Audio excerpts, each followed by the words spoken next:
as Lieutenant Governor. He was someone who I knew if something happened to me, he could walk in and become the governor of the state of Ohio and lead the state. I also knew every day that he added a great deal to our administration, and frankly, great number of the successes that we've had in our office, John Husted played a major role. After I asked him to go to the United States Senate, obviously we have a vacancy in the lieutenant governor's position. And so I started looking. I've talked to a number of people. We have some amazing candidates, frankly, who could have served very well. Again, my criteria, number one, the most important thing is someone who can serve as governor if something would happen to me over the next 100 weeks. Second, I want someone who can really contribute, someone who can be value added for the people of the state of Ohio, someone who has all the skill sets to be part of our team and to lead. A number of different things, and I might just go through the different things that I think are very important. I want, first of all, someone that knew Ohio. This is a complex state. This is a state of city-states, but it's a rural, 70 of our counties are rural, just a very diverse state, fascinating state, great state. But it takes a while to get to know the state. So I want someone who knew the state. I want someone whose judgment I felt was very good.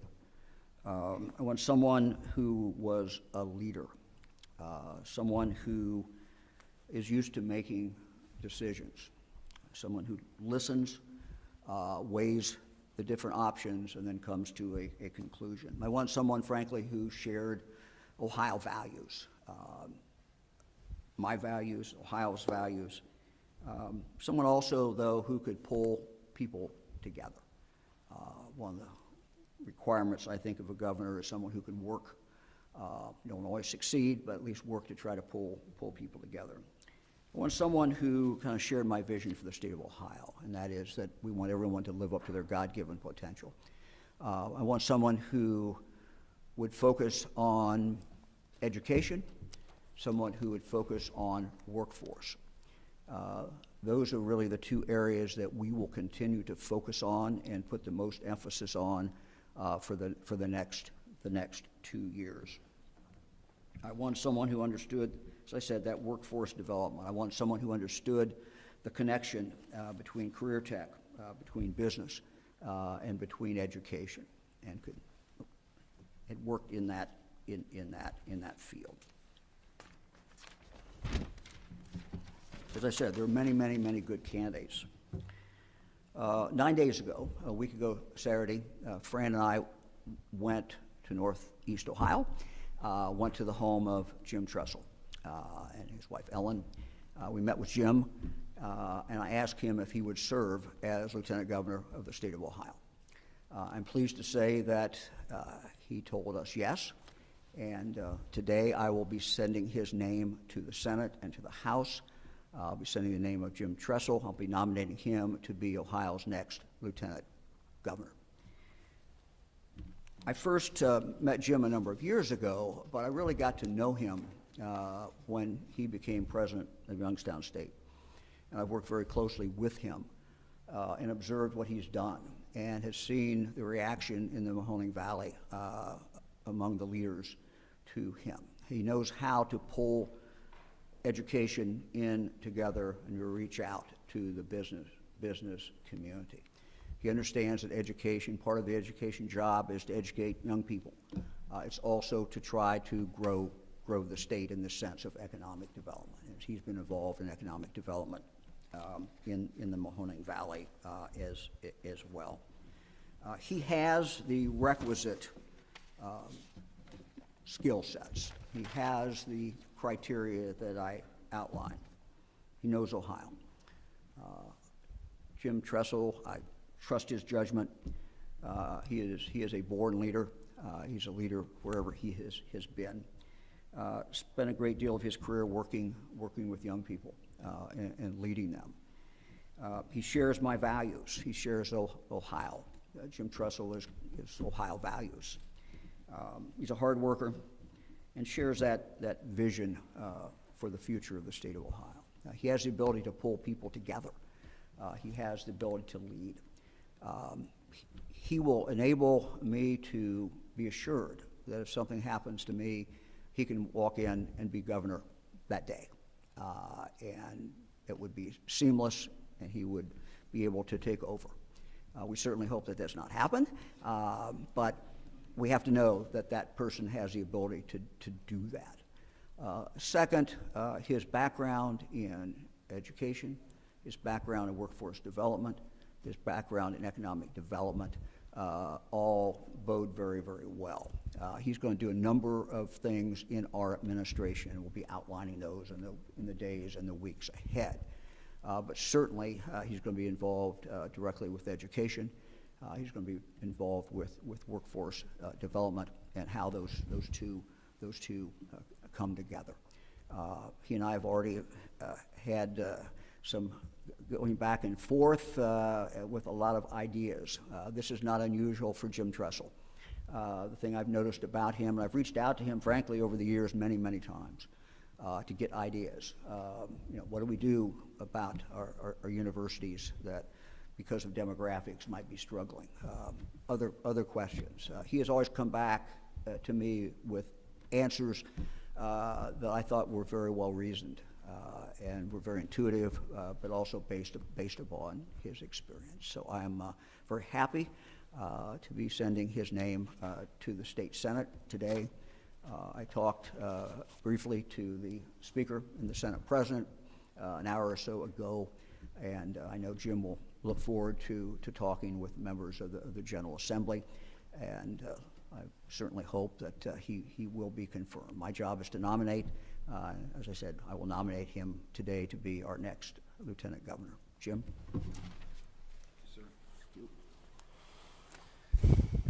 Thank you so much, Mr. Governor, First Lady. This is really a humbling moment. As the governor mentioned, he rode up to our house, and I thought he was just coming to watch a couple grandkids play basketball. That was his excuse, I think, to stop up. And then when he brought up this thought of considering the lieutenant governor position, many things went flowing through my mind, because I've admired what he's done, not just in his overall career, but as he said, in the times we've had a chance in the last 6 to 7 years to work together, of how deeply he and Fran care for every single person in this state, how they want every single young person and on through adult to reach their God-given potential. He wants this to be the greatest state in the world. He bleeds scarlet and gray, and he's very he can make an impact when he asks you to do something. He's very convincing. Let me use the word convincing. And so I obviously had a million thoughts going through my mind. A year ago, February, I retired as the president at Youngstown State University, and I've told many people that I've flunked retirement so far and have been really, really busy, but it's been on fun things, important things. And when he brought up this thought, I said, well, obviously I need to talk to Ellen. And so she happened to be down south playing a little bit of golf, and so I got to her later in the day, and I said, Ellen, you're not going to believe this, but the governor thinks that we'd be capable of being helpful and wants us to consider this. And she said, it sounds like God has more work for you to do. And we owe just about everything in our blessed lives to the state of Ohio. And she said, if the governor thinks you can help in the state of Ohio, we should consider it. And I always, Dom, you know I always do what Ellen says. And so we began the conversation, and we had worked so much on education things because I'm an educator. That's just what I was trained to be, and that's what I'll be till I die. And we talked a lot with Jobs Ohio and the economic development regions and so forth about all these wonderful opportunities that they've created for our state. I mean, this probably is not a greater moment in our state than we've had in hundreds of years with opportunities. And we really need to do a good job of getting that workforce to execute those opportunities, to find out what it is we need to do to take advantage of them. And so that was one of the things that the governor talked a little bit about, and we also talked a little bit about something going back to our childhoods. We grew up when they had the President's Council on Fitness. And he said, you know, one of the things I haven't gotten done yet is talked a little bit about a fitness in that type of thing. He said, maybe we should do that. And then just the conversations went on. And so I know there won't be any lack of things to talk about and think about and work on. I'll have a lot of learning. You know, I don't know this world particularly. Fortunately, I believe in our governor and what he believes in. And my first job is to go to school on that and then see if I can evolve and try to make a difference in the state that has been so special to us. So again, I thank you and Thanks, Jim. appreciate it. Thank you. Very much. Happy to answer any questions. Governor, you talked about education. Is there a chance that you will do double duty with the Department of Education and the workforce?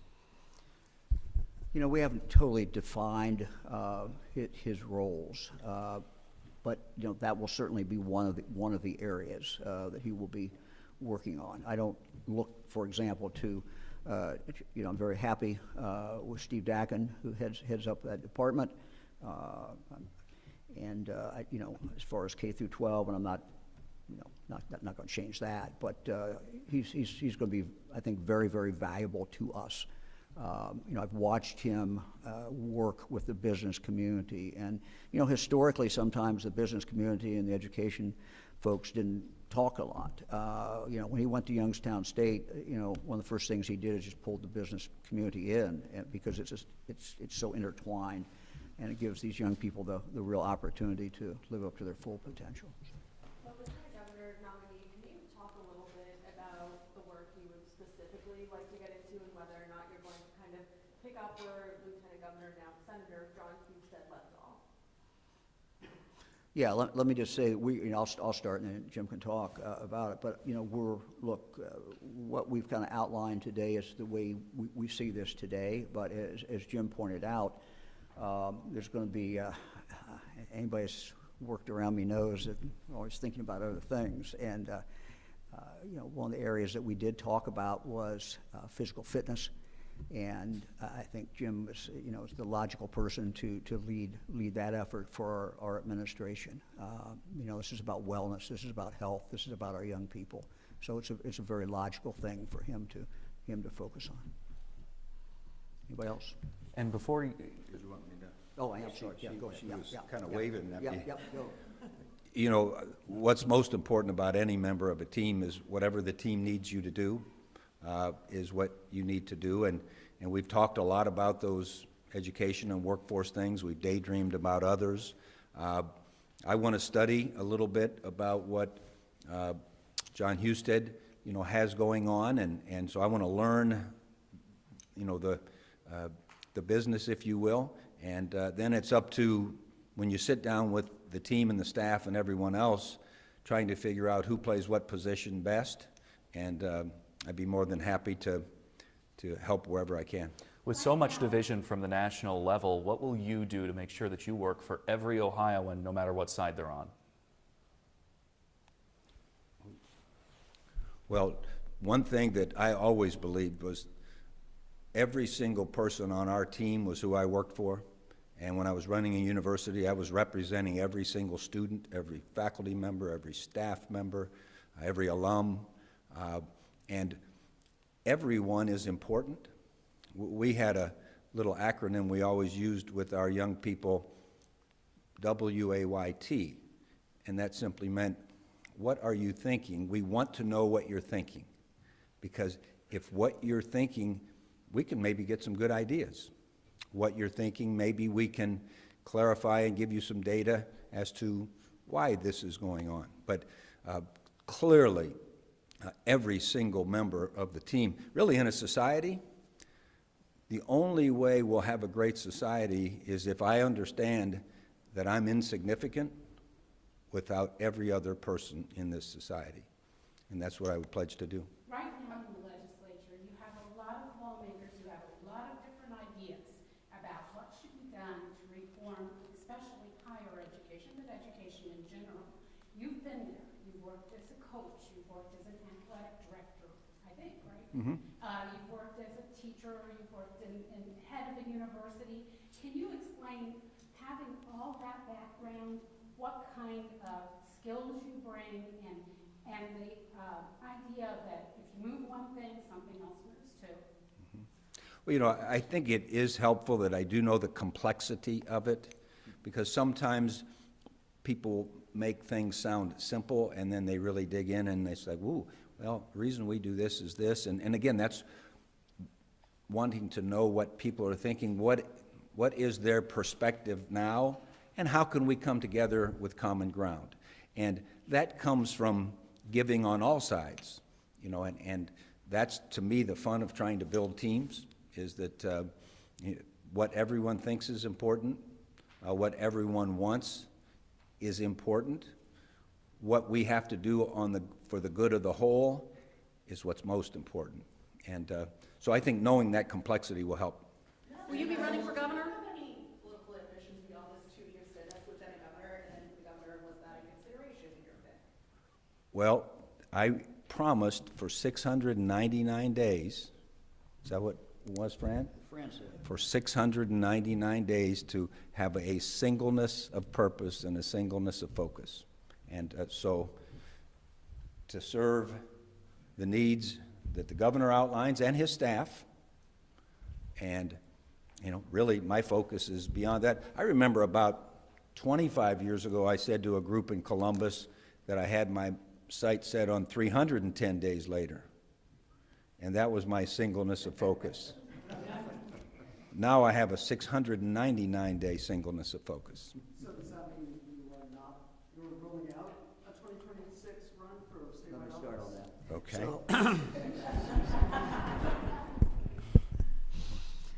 We've had no discussion about that. I asked Jim to sign up for a little less than 2 years, and that's what he's agreed to do. So I think that's been our focus. We've had no discussion about anything else. That's what we've been talking about. So. Algie, you like football, right? What do you make of... You could call me Jim, by the way. Okay, Okay, Jim. okay. You like football. What do you make of the Browns and the Bengals wanting state money to, update their stadiums? What do you think about that? So you got to watch her because she's always. Well, you know, one of the pre-homework things I did do is I watched the budget press conference, and I thought that was a pretty interesting thing with talking about, and I don't know it, tooth and nail, but I thought it was a pretty good thing about some of the proceeds that could go to some of the student activities, and I think it's worth a good conversation. But yeah, I do like the Browns and the Bengals. Yep. So I would also say that, speaking of that, when you look at that plan, under our plan at least, we'll see what the legislature wants to do, but under our plan, a significant amount of this money would go K through 12. And I think, Jim would certainly, if the legislature agrees with that, he certainly would be involved in us putting a plan together and would mesh well with what we're talking about, which is really kind of use the bully pulpit of the governor's office and lieutenant governor's office to focus a lot more on student wellness. And Governor, you have in your budget proposed raising taxes on cigarettes, marijuana, and gambling. The Toledo Blade calls them sin taxes. What is the idea of targeting these three things? Well, they're each different.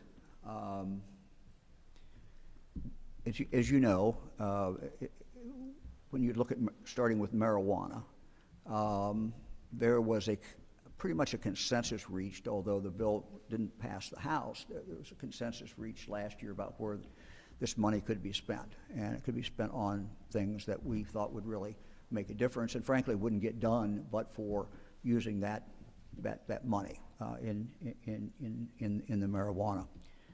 As far as the cigarette tax, you know, when you have that discussion, you have to look at where that money again is going. And in this case, this money would go to working families who have children under the age of 7, and they could get up to $1,000 per child. And that seemed to me to be a very good trade-off. We can't do it any other way. We have to do it this way if we're going to, in fact, get this done. We need to be supportive of families in the state of Ohio. Families are key. Families are everything. And families that have young kids have just more stress for many, many reasons. And so it just, you know, it seemed to be a very, very, very good trade-off. Sports gaming, again, we wouldn't be the highest state in tax, and it's not a tax against the gamblers. It's not a tax against the citizens who are legally betting. It is a tax with these companies, and still we would not be the highest state in the union.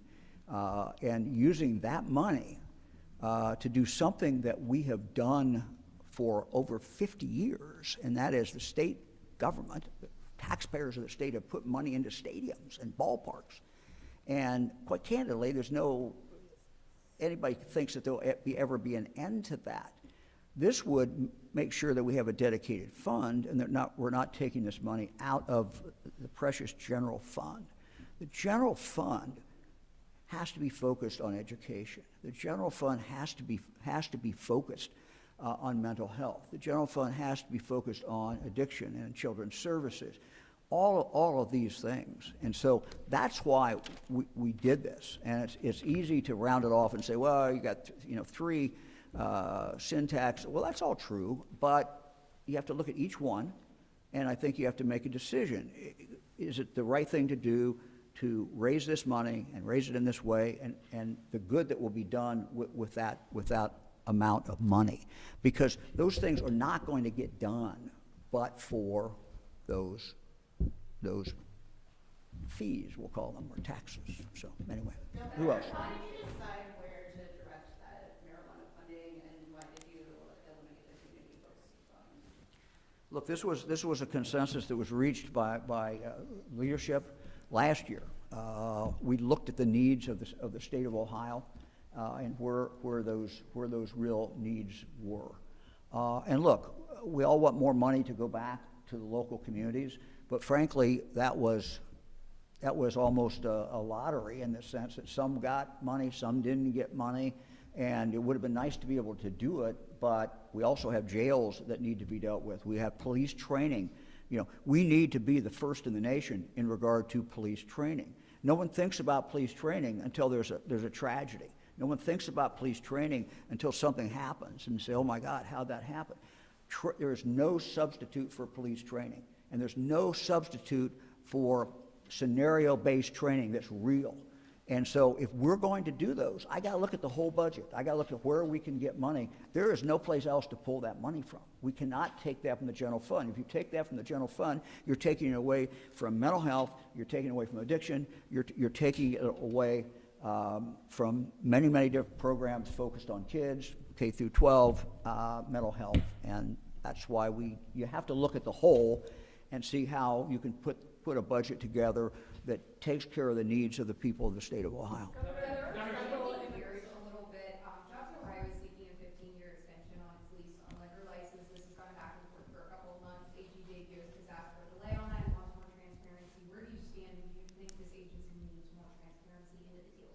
I'm sorry, I missed the last sentence. Where do you stand on this 15-year Yeah, extension? look, I can tell you, I've done this now for 6 years. We've had huge victories. We have brought companies into the state of Ohio. All the high-profile ones that you think about, and many, many more that we never even think about, but that are occurring out there, would not have happened but for Jobs Ohio. Ask the other states. Everybody is envious. Other governors are envious of Jobs Ohio. And so what this does is simply extends it. It will allow them to have some breathing room. It will allow us to continue to compete with other states, and it will allow us to continue to win. If we want to continue to win, we have to have Jobs Ohio in the game, fully in the game. This is how we have them in. Do you agree with the calls for more transparency, though? Like, do you agree with the calls for more transparency into that? Look, I didn't write the law. I was not governor when it was written, but I will say this, that Governor Kasich and the legislature, I think, did something that was literally transformative.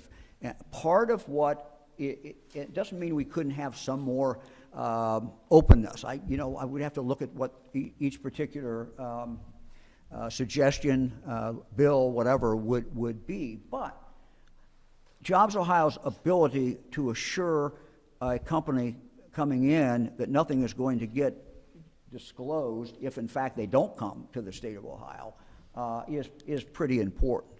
If they do come to the state of Ohio, it's disclosed. You all write about it. It's disclosed because Jobs Ohio puts it out there, and we put it out there for the economic development about what we're paying, what the deal is. So we're always open to more ideas. There are a number of immigration-related bills being introduced at the state. No, I'm sorry, number of what? Immigration-related bills being introduced at the state house to pull funding from so-called sanctuary cities to require immigration status to be disclosed.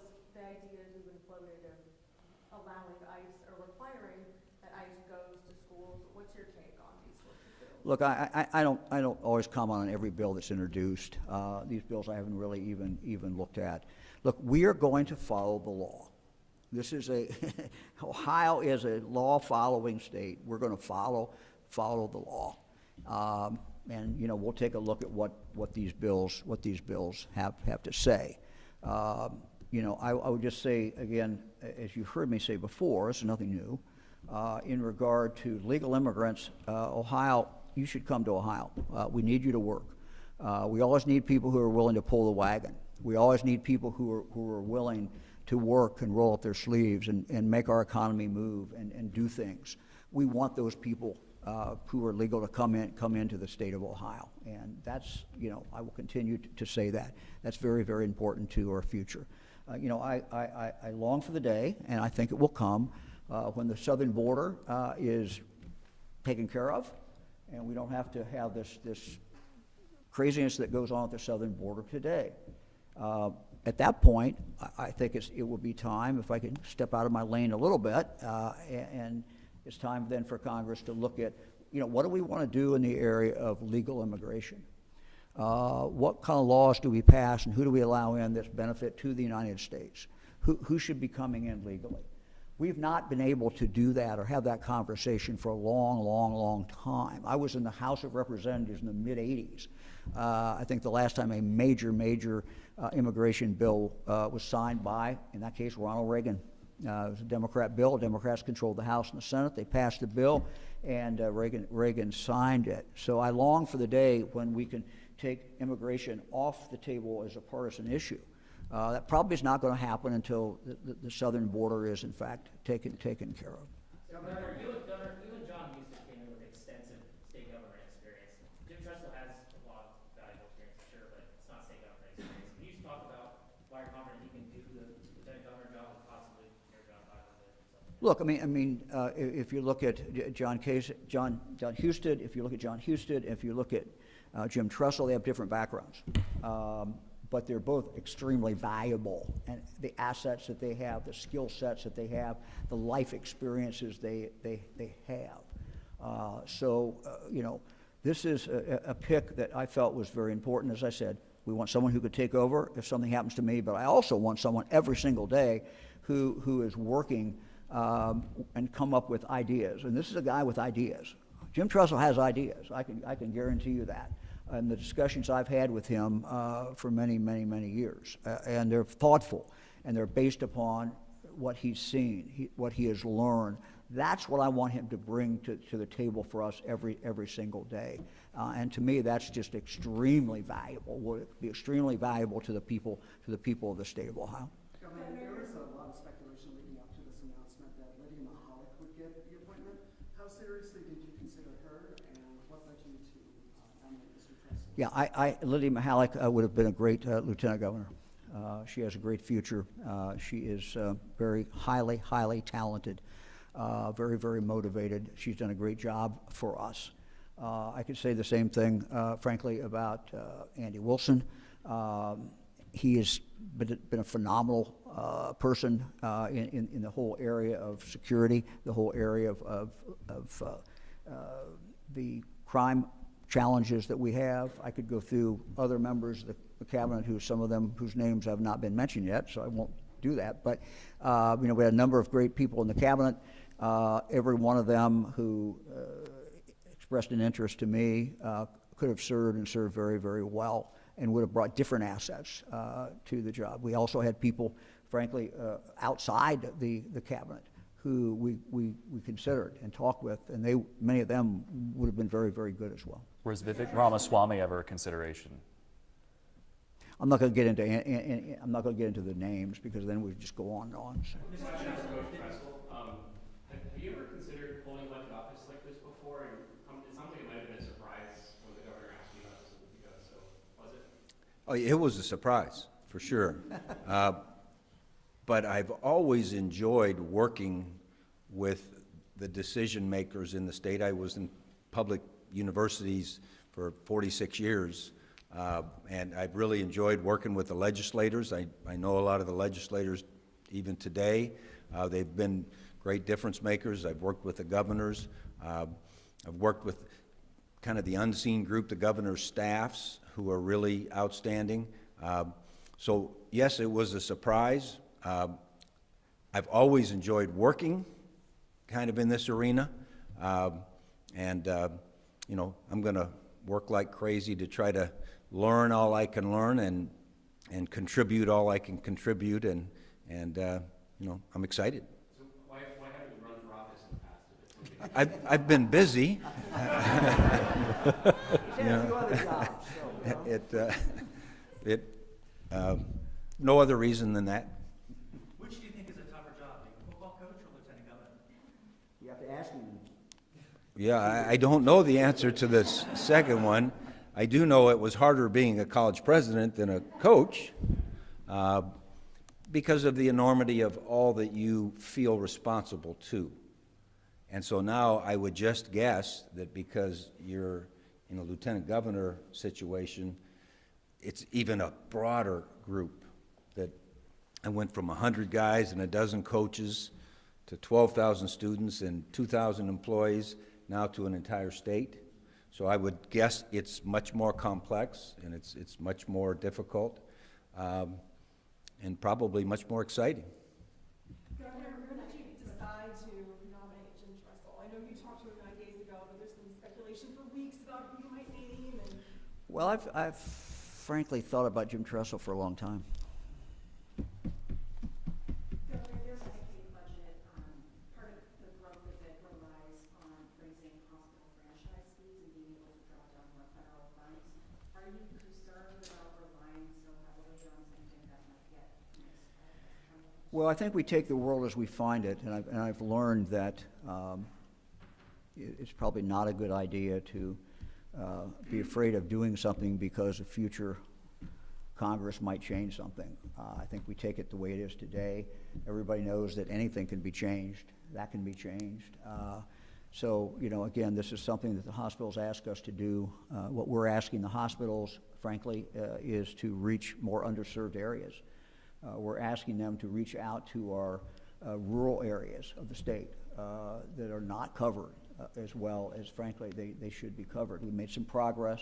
We've been able to do some things, but being able to have this money, that's the part of the deal, is that they will reach out and cover many of the areas, the communities, whether they're in the urban area or the rural area, that are not being covered. And they've assured me that they can do this with this additional funds. And so that's why, I've endorsed that, and I think it's the right way to go.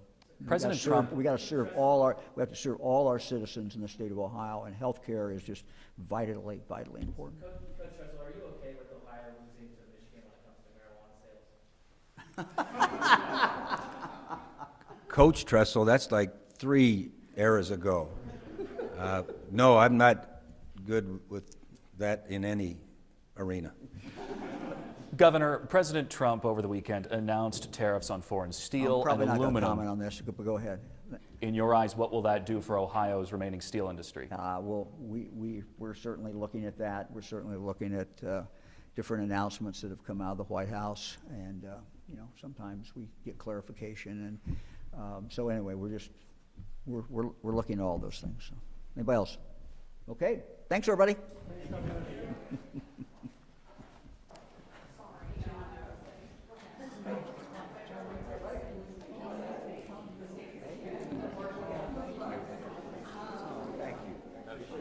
Oh dear, which one's us?